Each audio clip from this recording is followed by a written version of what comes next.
Good morning student, welcome to CR international school online study system. बच्चों, आज हम उषा कविता पढ़ेंगे। कक्षा 12वीं की हिंदी की पोइट्री सेक्शन से है ये उषा कविता। छठी कविता है ये।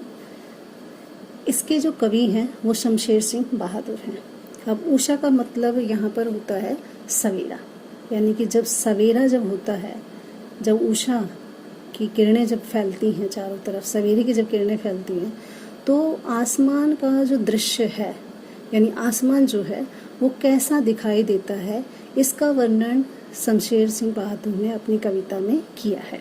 ठीक है, कविता पढ़ने से पहले हम कुछ बातों पर आपका ध्यान आकर्षित करवाना चाहेंगे कि ये जो कविता है इसकी भाषा संस्कृतनिष्ठ है। संस्कृतनिष्ठ का मतलब इसमें कुछ संस्कृत के शब्द मिलेंगे और कुछ खड़ी बोली के, अर्थात जो आपकी सिंपल जो हिंदी है ये खड़ी बोली है, यानी भाषा कैसी है, संस्कृतनिष्ठ है और खड़ी बोली है। ठीक है, फिर है कि कविता जो है वो छंद मुक्त है। ठीक है, कविता छंद मुक्त का मतलब छंद में बंधी हुई नहीं है।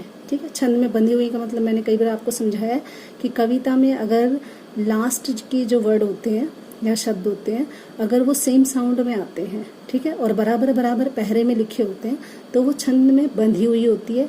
और ऐसे ही कभी 2 अक्षर लिख दिए, कभी 4 अक्षर लिख दिए, कभी एक 8-10 अक्षर लिख दिए। ठीक है, अगर वे शब्द पूरे लिख देते हैं, 8-10 लिख देते हैं, किसी में 2 शब्द है, किसी में 5 शब्द है, किसी लाइन में एक ही है, तो ये मुक्त होती है। यानी कवि जो होता है वो अपने भाव मुक्त तरह से लिखता है, फ्री होकर लिखता है। तो इस तरह से ये कविता भी आपको छंद मुक्त मिलेगी। तीसरा इसमें है कि इसमें उपमा अलंकार आपको मिलेगा, उत्प्रेक्षा अलंकार आपको मिलेगा और मानवीकरण अलंकार आपको मिलेगा।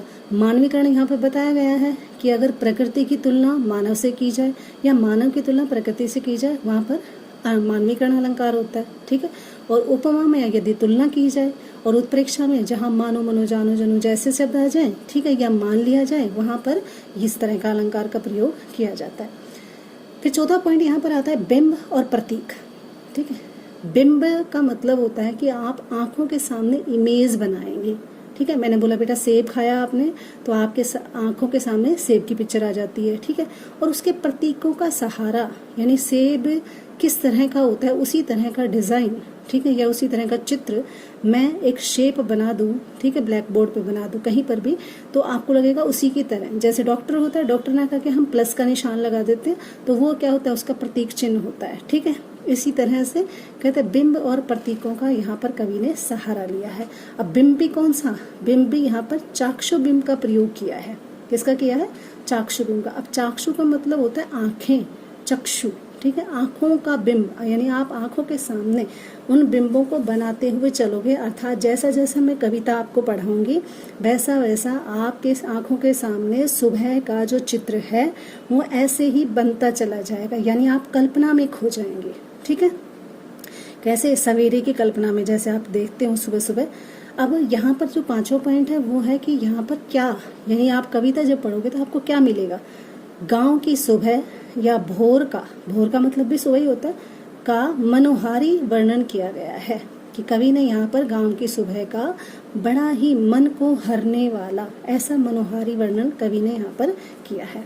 और क्या है, अनेक नए उपमानों का प्रयोग। ठीक है, नए नए उपमान। ठीक है, कौन कौन से, यहाँ पर जब हम पढ़ेंगे तो मैं आपको उन उपमानों के बारे में बताऊंगी। ठीक है, तो ये जो कविता है उषा, उषा का मतलब सवेरा। ठीक है, सवेरा जब होता है तब गांव की सुबह कैसी लगती है। चलिए पढ़ते हैं कवि। कवि कहता है कि सवेरा जब हुआ तो जब कवि देखता है सवेरे को, सुबह को देखता है तो उसे कैसी लगती है। प्रातः नभ था बहुत नीला शंख जैसे। कवि कह रहा है कि मैं जब सुबह की भोर को देखता हूँ, प्रातः नभ का मतलब आसमान, कहते प्रातः का आसमान, सुबह का आसमान ऐसा था बहुत नीला शंख जैसे। जैसे का मतलब उपमा अलंकार, कहता ऐसा लग रहा था जैसे कोई नीला शंख हो, यानी कि आसमान की तुलना किससे की गई है, शंख से। ठीक है, तो कहते हैं कि इसलिए यहाँ पर क्या हुआ, उपमा अलंकार हुआ। कहते प्रातः का, सुबह का जो आकाश था, आसमान था, वो बहुत नीला था। और कितना नीला, शंख जैसा नीला। ठीक है, क्या था वो? भोर का नभ। भोर का मतलब सुबह का नभ। अब भोर का मतलब यहाँ उस भोर से है जैसे 4 और 5 का टाइम, ठीक है, यानी कि जब आपको अंधेरा सा भी लगे और कुछ उजाला सा भी लगे, उसे कहते हैं भोर का समय, ठीक है। जैसे कभी आप लोकल भाषा में कहते हो कि सुबह बखत, ठीक है, या मतलब सुबह ऐसा झुरमुट सा छाया होता है, जहाँ पर जब पक्षी की आवाज़ जब आप सुनते हैं, ठीक है, वो कलरव करते रहते हैं, ठीक है, आपकी आंखें खुल जाती हैं, ठीक है, वो भोर का समय होता है। कहते हैं भोर का नभ ऐसा दिखाई दे रहा था। कैसा दिखाई दे रहा था? नीले शंख की तरह, जैसे नीला शंख होता है उसी की तरह। अब कहते हैं और क्या दिख रहा था उसे? कहते जब वो सुबह का सूरज देख रहा, मतलब सुबह की जब वो सवेरा देखता है तो और कवि को कैसा लगता है? ये तो कल्पना आपने कर ली। कैसे करी? कि आसमान कैसा लग रहा है? नीले शंख जैसा। तो आपकी आंखों के सामने क्या आ गया? नीले शंख का चित्र आ गया। तो यहाँ पर नए नए उपमान बन रहे हैं, नए नए चाक्षुबिंब बन रहे हैं आपके सामने। तो कहते भोर का नभ, सुबह का नभ ऐसा ही दिखाई दे रहा था। राख से लीपा हुआ चौका, यानी कि सुबह का आसमान ऐसा लग रहा था, जब मैं उठा तब मुझे ऐसा लग रहा था जैसे राख से चौक को लीप दिया हो, ठीक है। अब मैं यहाँ पर पेंसिल चला रही हूँ, आप देखिएगा उसका कलर कैसा है, ठीक है। अब यहाँ पर आसमान आपको कुछ कुछ ऐसा ही दिखाई देगा, ठीक है। यानी अब ये है तो कैसा, यानी सुबह सुबह आसमान ऐसा ही होता है, ठीक है, बिल्कुल क्लियर नहीं होता, कहीं कहीं पर बादल दिखाई देते हैं, ठीक है। तो कहते हैं ये ऐसा लग रहा है जैसे किसी ने आसमान को क्या बता दिया, यहाँ पर चौक बता दिया। चौक कौन सा? जो आपके घरों के आंगन में होता है, ठीक है। कहते हैं मैं जब आसमान को देख रहा हूँ, पूरा आसमान मुझे ऐसा लग रहा है जैसे किसी ने राख से लीप दिया हो। अब राख जैसा ही दिखाई दे रहा है ये, ठीक है, ऐसा लग रहा है जैसे किसी ने राख से लीप दिया हो, ठीक है। राख ही दिख रही है ये आपको, चूल्हे की जो राख होती है उसको गीली कर लो तो ऐसी नजर आएगी, ठीक है। कहते राख से लीपा हुआ चौका, चौका का मतलब चौका चूल्हा जैसे आंगन होता है ऐसे। कहते हैं सुबह का सूरज ना, सुबह का जो सवेरा है उसमें आसमान में जब बादल छाए हुए हैं तो ऐसा लग रहा था जैसे इसी तरह राख से लीप दिया हो चौक को, ठीक है, जैसे किसी ने चौक को लीप दिया। अब यहाँ चौक क्या है? आसमान। कहते हैं आसमान को जैसे किसी ने राख से लीप दिया हो। अभी गीला पड़ा है। अब यहाँ पे कोष्टक का प्रयोग किया कवि ने। कवि आपको समझाना चाह रहा है कि राख से तो लीप दिया, तो लेकिन राख सूखने के बाद आपने देखा होगा लाइट कलर की होती है ना, हल्की हल्की सी होती है। अब उसने कहा अभी गीला पड़ा है, यानी कि ऐसा लग रहा है जैसे गीला है, पानी है इसमें, ठीक है। गीला होता है तो वो डार्कनेस ज़्यादा होती है उसमें। तो कहते हैं ऐसा लग रहा है राख से लिपा हुआ चौक शायद अभी गीला पड़ा है, अर्थात इतनी डार्कनेस यानी गहरा रंग, सलेटी रंग आसमान में दिखाई दे रहा था। ऐसे ही बादल आसमान में दिखाई दे रहे थे। और कैसा दिख रहा था कवि को? सुबह का जो मतलब सुबह की जो सवेरा है, गांव का जो सवेरा, वो कैसा लग रहा था?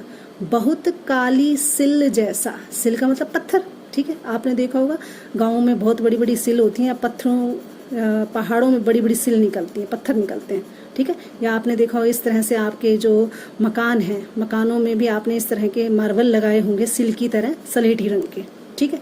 कहते हैं ऐसा लग रहा था जैसे बहुत बड़ी सिल, बहुत काली का बहुत डार्क कलर की, बहुत काली सिल जरा से लाल केसर जैसे धुल गई हो। यानी सुबह का आसमान काली सिल जैसा लग रहा था और जरा से लाल केसर से, ठीक है। अब यहाँ पे लाल केसर क्या है? जैसे सूर्य की किरणें निकली, ठीक है।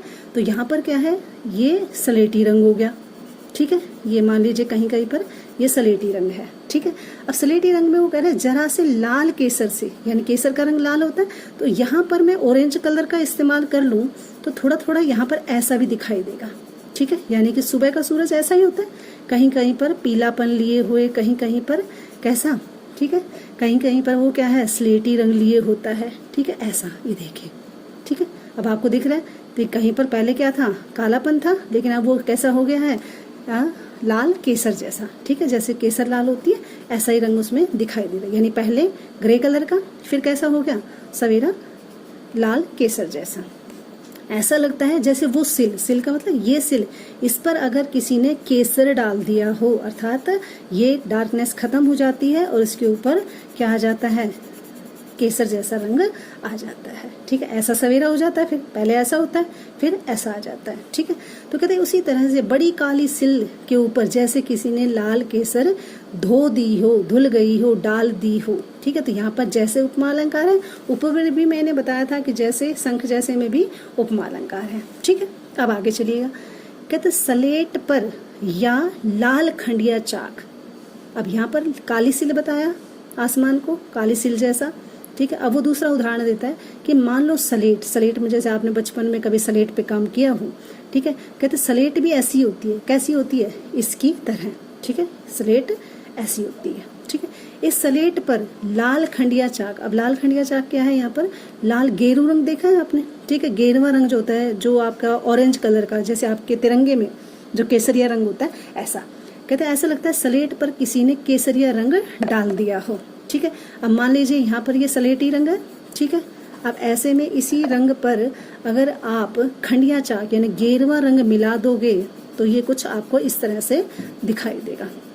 यानी आसमान जो है वो ऐसा ऐसा दिखाई देता है, गेरुआ रंग दिखाई देता है। इसको थोड़ा सा और डार्क कर दीजिए तो ये बिल्कुल ऐसा ही दिखाई देगा। ठीक है, तो मल दिया कि जैसे किसी ने खंडिया चाक उसके ऊपर रगड़ दी हो, मल दी हो, लगा दी हो, ऐसा लगता है। क्या, सुबह के सूरज को, ना सुबह के सवेरे को देखकर। और क्या है, कहते नील जल में या किसी घोर झिलमिल देहे। अब कहते सुबह का जो आसमान है, ठीक है, वो थोड़ा सा नीलापन भी लिए होता है। ठीक है, क्या लिए होता है, नीलापन लिए होता है। अब यहाँ पर मैं पेंसिल ही चला रही हूँ, लेकिन नीलापन। अब ये जो सुबह की जो सूर्य की किरणें हैं, ये सुबह दिखाई देती हैं। ठीक है, कहते हैं सुबह का आसमान नीला है और नीले आसमान में गोर, गोर का मतलब होता है जिस औरत का रंग बहुत उजला हो, बहुत साफ हो। ठीक है, गोर वर्ण झिलमिल देहे। कहते हैं ऐसा लगता है जैसे नीले जल में, यानी समुद्र किनारे, समुद्र में पानी भरा हुआ है और सूर्य की किरणें उस समुद्र में गिर रही हैं। जैसे आपके यहाँ पाठ में अगर आपको दिखाई दे रहा है तो देखिएगा। ठीक है, ये सूर्य है। ठीक है, ये थोड़ा स्लेटी रंग दिखाई दे रहा है उसमें। ठीक है, यहाँ पर उसने गेरुआ रंग दिखाई दे दिया, जैसे किसी ने मल दिया हो। ठीक है, यहाँ पर वो कहता है जैसे किसी ने राख से लीप दिया हो, जो अभी भी क्या है, गीली है। ठीक है, ऐसा दिखाई देता है। अब ये जो सूर्य की किरणें जो फूट रही हैं, ठीक है, अब ये जो चीज़ है, ये जो आप देख रहे हैं, ठीक है, ये बिल्कुल सफ़ेद है। ठीक है, अब सफ़ेद के लिए क्या है, कहा है उसने, गौरवर्ण। कहते हैं ऐसा लगता है इस रंग को देखकर, उजले रंग को देखकर, जैसे ये समुद्र है सारा। ठीक है, या कोई पानी है, कोई झील है, ये नीला पानी भरा हुआ है। कहते इस जो किरण सूर्य की पड़ रही है, सूर्य की किरणें जब इधर पड़ रही हैं तो यहाँ पानी नीला है।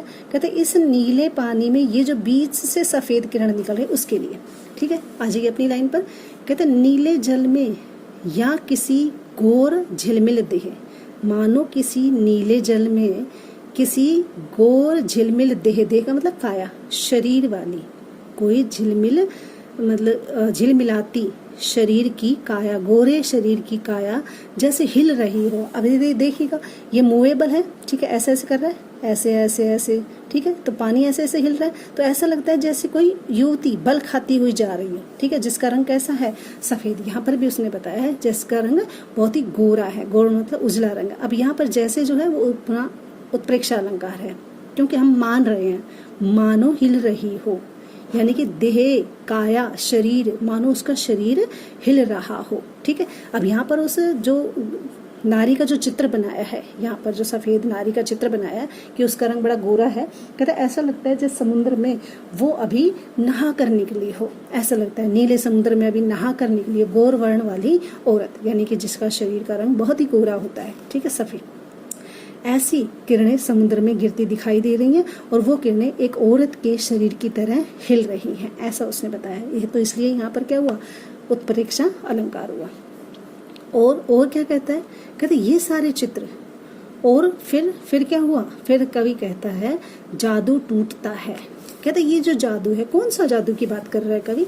कवि कह रहा है कि सुबह जब मैं उठा तो आसमान नीले शंख जैसा था सुबह का सवेरा नीले शंख जैसा दिखाई दे रहा था। थोड़ी देर बाद वो राख से लेपे हुए चौक की तरह दिखाई दे रहा था, गीला पड़ा हुआ था। ठीक है, फिर वो कहती है कि बहुत काली सिल जैसा लग रहा था। थोड़ी देर के बाद वो जरा से लाल केसर जैसा लग रहा था। फिर थोड़ी देर के बाद वो सलेटी रंग पर मानो किसी ने खंडिया चाक मल दी हो तो ऐसा लग रहा था। थोड़ी देर के बाद ऐसा लगता है, कभी उसे ऐसा मिला हुआ रूप दिखाई देता है, कभी उसे काली सिल जैसा दिखाई देता है, कभी उसे राख के चौक के लिपा हुआ दिखाई देता है, कभी उसे नीला शंख दिखाई देता है।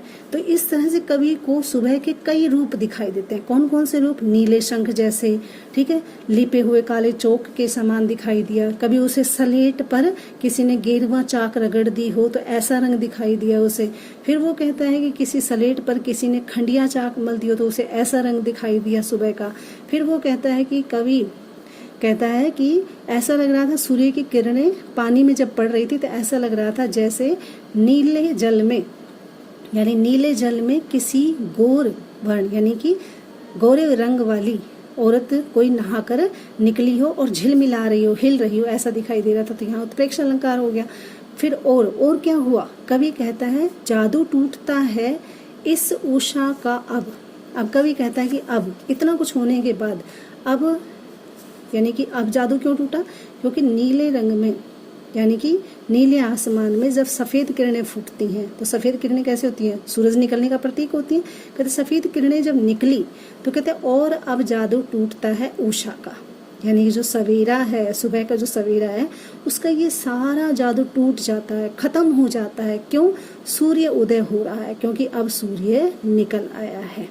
ठीक है, सूर्य निकल आने से पहले ये सारी चीजें झिलमिल देह जैसा, ऐसा लगता है आसमान, ऐसा लगता है आसमान, इस तरह मिला जुला रूप लगता है। कभी बिल्कुल काला, जब बिल्कुल सुबह उठोगे तो नीले शंख जैसा दिखाई देगा। ठीक है, फिर थोड़ी देर बाद बादल ऐसे काले राख जैसा लिपा हुआ दिखाई देगा। फिर वो मिला जुला रूप दिखाई देता है, फिर वो बिल्कुल ऐसा दिखाई देता है। फिर थोड़ी देर के बाद वो सफ़ेद किरणें आ जाती हैं तो ऐसा लगता है जैसे कोई औरत पानी में नहाकर निकली हो। और कहता है ये सारा जादू फिर टूट जाता है, अर्थात खत्म हो जाता है। उषा का, सवेरे का ये जो जादू है ये खत्म हो जाता है। क्यों? क्योंकि सूर्य उदय हो रहा है, अर्थात सूर्य उदय हो जाता है, सूर्य निकल जाता है। तब ये प्रकृति का, उषा का, सवेरे का ये सारा जादू खत्म हो जाता है। उम्मीद है कि पाठ समझ में आया होगा। आज के लिए इतना ही, बाकी अगली कक्षा में पढ़ेंगे। तब तक के लिए घर पे रहें, सुरक्षित रहें।